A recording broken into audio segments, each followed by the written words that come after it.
Hey, it's Gina with WTI.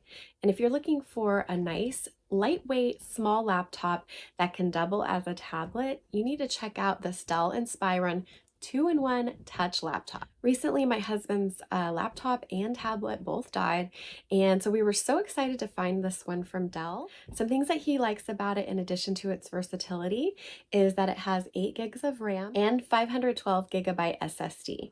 It also has a backlit keyboard, which is nice.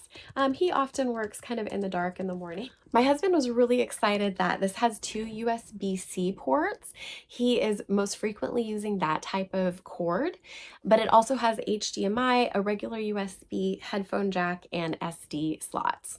My husband does a lot of video conferencing, and he's gotten compliments on how clear the video and sound are, which is nice because we've always had to use an auxiliary webcam in the past, but now he doesn't have to deal with that when he wants to use the laptop.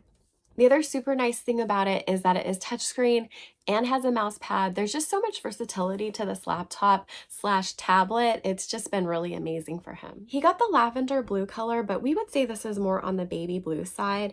I don't actually see any purple to it at all. I think it's just mainly just blue. So if you were kind of put off by the description of the color, I wouldn't worry too much about it. It's blue. So if you're looking for that versatile laptop that can do double duty, you need to check out this Dell Inspiron, and that's our point of view.